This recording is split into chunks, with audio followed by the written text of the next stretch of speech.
Ito yung specialty ng aking asawa. Cod, corn, and potato. Milk, water, butter, and itong mga dumi-dumi.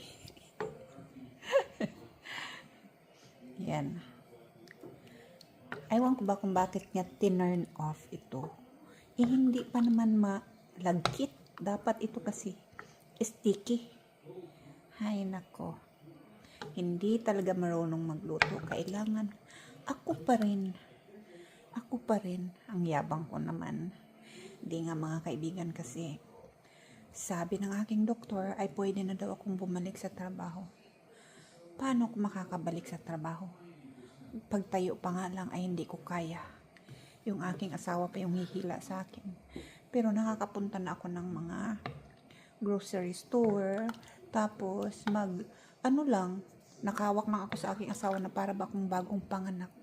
Kasi kahit sa paglalakad ay naaapektuhan po yung aking chest. Masakit. Tapos, pag ituwid ko naman yung katawan ko, masakit naman yung aking likod, yung hiwa.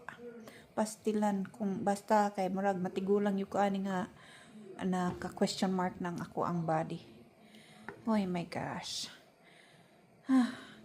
Dalawang makikita, sabi ng aking doktor na 2 weeks lang daw ay mabalik na daw sa normal yung biniyak nilang rib. Pero nakita pa rin sa aking x-ray the other day na buak lang gyapon, wala pa maayo na naunsa na. Maora to mga kaibigan kay murag nagsinti-sinti lang ko diring dapita. Okay, salamat po sa inyong panunod at kain po tayo, masarap po ito.